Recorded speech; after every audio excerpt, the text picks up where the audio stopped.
Bismillahirrahmanirrahim. Assalamualaikum warahmatullahi wabarakatuh.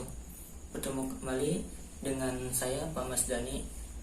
Pada pertemuan kali ini kita akan bahas tentang taharah. Namun sebelum taharah, Bapak akan menyampaikan dalilnya. Allah Subhanahu wa taala berfirman dalam Quran surat Al-Baqarah ayat 122. A'udzubillahi minasyaitonirrajim. Bismillahirrahmanirrahim. Innallaha yuhibbut tawwabina wa yuhibbul mutatahhirin. Yang artinya wallahu a'lamu bil muradi, sesungguhnya Allah menyukai orang-orang yang bertaubat dan menyukai orang-orang yang menyucikan diri. Quran surat Al-Baqarah ayat 122. Kemudian Rasulullah SAW bersabda di dalam hadisnya, at-tuhuru satrul iman. Kebersihan itu sebagian daripada iman. Nah, jadi kita sebagai manusia harus tahu tentang kebersihan, harus tahu tentang bersuci, tentang toharo. Nah, pada kali ini Bapak akan bahas tentang toharo. Ya, toharo itu macam-macam, nanti di dalamnya ada macam-macam air, ada juga najis, ada juga hadas, dan cara membersihkan najis, macam-macam najis ya, cara membersihkan najis, cara menghilangkan hadas. Nah, berikut penjelasan dari Bapak. Oke teman, pada kesempatan kali ini kita akan bahas tentang toharo. Toharo secara bahasa artinya adalah bersih, suci. Adapun secara istilah adalah bersuci. Secara istilah adalah bersuci dari segala kotoran dan najis yang melekat pada badan, pakaian, dan tempat yang dapat mencegah sahnya suatu ibadah. Di dalam toharo juga ada kaitannya dengan air, macam-macam air.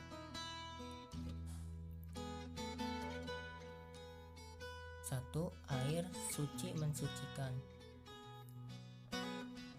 Dua, air musyamas, air yang dipanaskan dengan sinar matahari.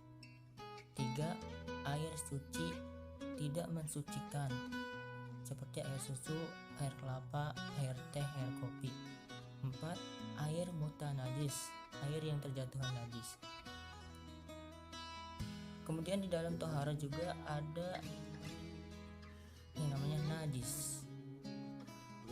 Kemudian dalam tohara juga ada yang namanya hadas.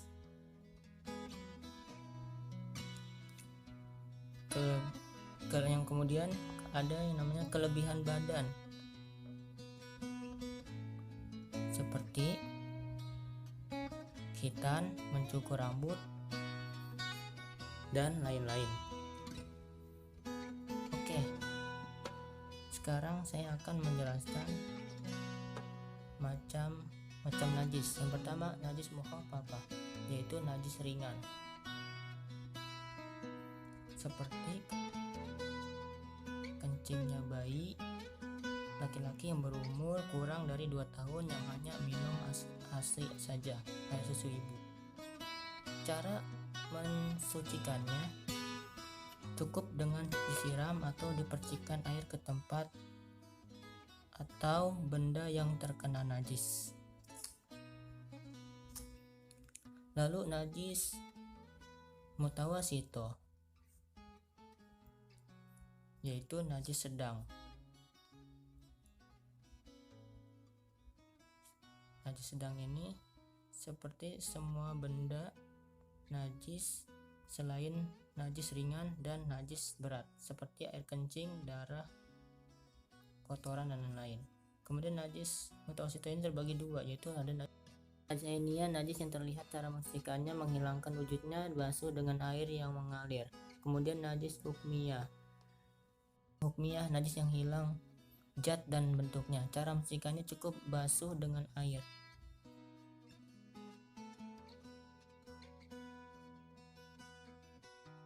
Kemudian yang ketiga najis mughalazoh, yaitu najis berat. Najis mughalladhah ini najis yang berasal dari anjing dan babi, baik dari daging, air liurnya, dan lain-lain. Cara mencucikannya yaitu dengan dibasuh 7 kali dengan air dan salah satu basuhannya dicampur dengan debu suci. Kemudian hadas. Hadas ada 2, yaitu yang pertama ada hadas kecil. Cara bersuci dengan wudhu.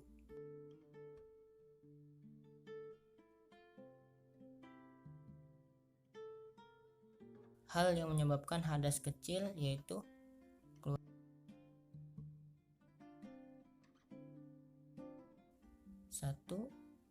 keluarnya sesuatu dari kubul dan dubur seperti kentut. Yang kedua, bersentuhan kulit dengan yang bukan mahramnya. Yang ketiga, menyentuh kemaluan dengan telapak tangan bagian dalam. Yang keempat, hilangnya akal seperti tidur ataupun pingsan. Kemudian wudhu ini ada rukunnya, ya, rukun wudhu. 1. Niat. 2. Membasuh wajah. 3. Membasuh tangan sampai sikut. Yang keempat, mengusap sebagian kepala. 5. Membasuh kaki. Yang keenam, tertib. Basuh kaki sampai mata kaki. Kemudian yang keenam, tertib. Nah, hadas itu juga yang kedua, ada juga namanya hadas besar. Cara bersuci dengan hadas besar ini dengan mandi besar atau mandi junub.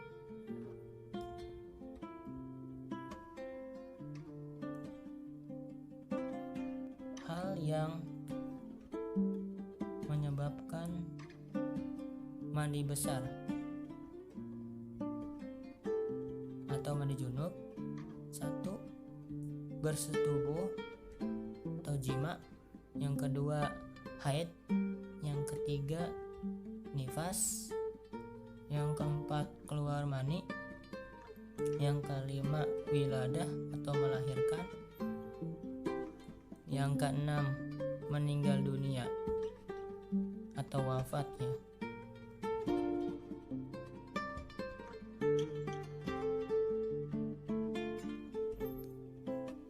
Adapun rukun mandi besar,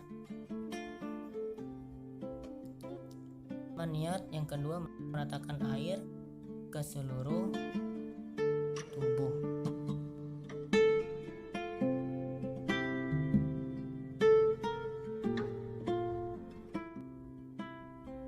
Nah, jika wudhu dan mandi besar tidak ada air, tidak mampu ya menggunakan air, maka diganti dengan tayamum. Oke, teman, tadi penjelasan dari Bapak, ya. Mudah-mudahan apa yang tadi Bapak jelaskan melalui video ini, ya, kalian bisa mempraktekkan, bisa mengamalkan dalam kehidupan kalian sehari-hari. Mudah-mudahan Allah Subhanahu wa Ta'ala menjadikan kita orang-orang yang soleh, orang-orang yang mutatohirin, orang-orang yang selalu membersihkan diri. Ya, mudah-mudahan kita semua ibadah kita dengan bersuci kita, dengan menjalankan syariat Nabi Rasulullah SAW, kita ibadah kita diterima oleh Allah Subhanahu wa Ta'ala. Karena penyebab diterimanya suatu ibadah, ya, itu dengan kita bersuci dengan sempurna. Oke, itu aja dari Bapak. Bapak akhiri, wabillahi taufiq wal hidayah. Wassalamualaikum warahmatullahi wabarakatuh.